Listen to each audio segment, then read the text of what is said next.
Welcome students. Today we learn about flower, its parts and reproduction and its functions. Let's start. This is the pedicel and this is the thalamus. These are the sepals. Almost sepals are in green color. As we go up, the petals open like this. These contains gynoecium and androecium, male part and female part. This is the female part of the flower and this is known as the pistil. Pistil contains ovary, style, and the end part is stigma. The ovary contains ovules and the male part are stamens. There are 5 stamens in this flower. The end part of the stamen is anther. It contains pollen grains.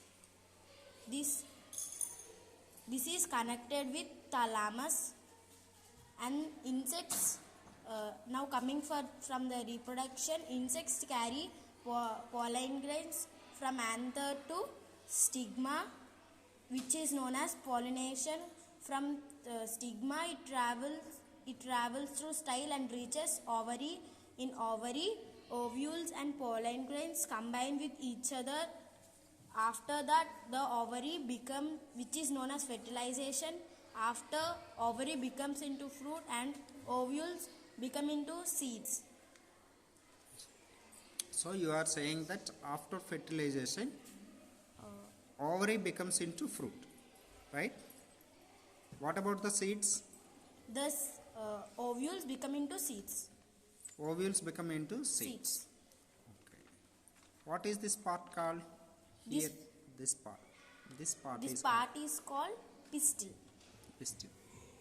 So here there is another name for the pistil. Suppose this is the stigma you can see here and this is the ovary you can see here. Between the ovary and stigma there is a part which is known as style. Altogether it is known as pistil, but that part that connecting between the stigma and ovary is known as style. You can also see here this is the anther and it is connected with the thalamus here. You can see here thalamus and anther are connected with the filament. Filament always come in cream color. You can see here creamy green color filaments are seen here. So this is how the flower. This is how you can explain the part of the flower. So this is the fruit actually that is formed after fertilization. You can see here in the fruit you can see the seeds. The seeds are actually the ovules. Before fertilization they are ovules. After fertilization they became into seeds and the ovary become into fruit.